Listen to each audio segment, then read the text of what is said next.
അസ്സലാമലൈക്കും, welcome back to my channel. അപ്പോൾ ഇന്ന് ഞാൻ ഉണ്ടാക്കുന്നത് വളരെ ടേസ്റ്റി ആയിട്ടുള്ളൊരു അറേബ്യൻ കബ്സയാണ്. അപ്പോൾ ഇതിലേക്ക് ആവശ്യമായിട്ടുള്ള സാധനങ്ങളൊന്ന് കട്ട് ചെയ്തെടുക്കാം. ചെറിയ കഷ്ണങ്ങളായിട്ട് സവാള ഒന്ന് കട്ട് ചെയ്തെടുക്കാം. അടുത്തത് വെളുത്തുള്ളി ഒന്ന് ചെറുതായി അരിഞ്ഞെടുക്കാം. ഇനി ഇതിലേക്ക് ക്യാപ്സിക്കം കൂടി ഒന്ന് അരിഞ്ഞെടുക്കാം.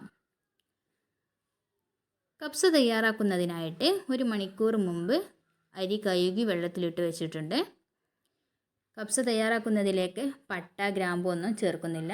ഇതൊക്കെ കബ്സ മസാലയിൽ തന്നെ ഉണ്ട്, അതുകൊണ്ട് പ്രത്യേകിച്ചൊന്നും ചേർക്കുന്നില്ല. അപ്പോൾ ഇനി പെട്ടെന്ന് തന്നെ കബ്സ തയ്യാറാക്കിയെടുക്കാം. അതിനു വേണ്ടി കബ്സ തയ്യാറാക്കുന്ന പാത്രം ചൂടാക്കാനായിട്ട് വെച്ചിട്ടുണ്ട്. ചൂടായി വരുമ്പോൾ സൺഫ്ലവർ ഓയിൽ ഒഴിച്ച് കൊടുക്കാം. ഇനി ഓയിൽ ചൂടായതിന് ശേഷം നേരത്തെ അരിഞ്ഞു വെച്ച വെളുത്തുള്ളിയും സവാളയും ചേർത്ത് നല്ലതുപോലെ ഒന്ന് വഴറ്റിയെടുക്കാം. ഇതൊന്ന് വഴന്ന് വരുമ്പോഴേക്ക് തക്കാളി ഒന്ന് അരച്ചെടുക്കാം. തക്കാളി ഒന്ന് പേസ്റ്റ് ആക്കിയെടുക്കാം.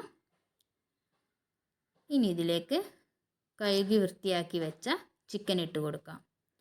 ഇതൊന്ന് നല്ലതുപോലെ മിക്സ് ചെയ്തെടുക്കാം. നേരത്തെ അരച്ച് വെച്ച ടൊമാറ്റോ കൂടി ഇതിലേക്ക് ഒഴിച്ച് കൊടുക്കുക.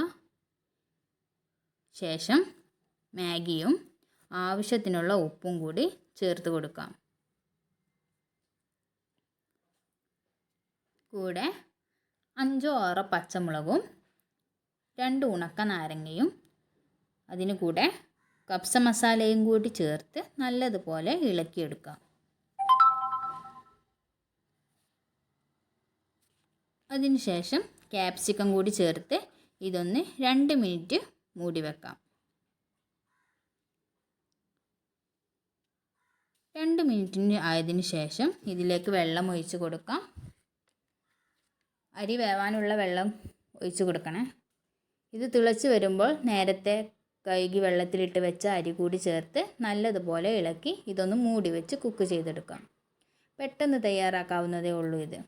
എല്ലാവർക്കും ഈ വീഡിയോ ഇഷ്ടപ്പെട്ടിട്ടുണ്ടെങ്കിൽ എല്ലാവരും ഒന്ന് സബ്സ്ക്രൈബ് ചെയ്യാനും ലൈക്ക് ചെയ്യാനും കമൻറ്റ് ചെയ്യാനും മറക്കല്ലേ. അടുത്ത വീഡിയോയുമായി വീണ്ടും എത്താം.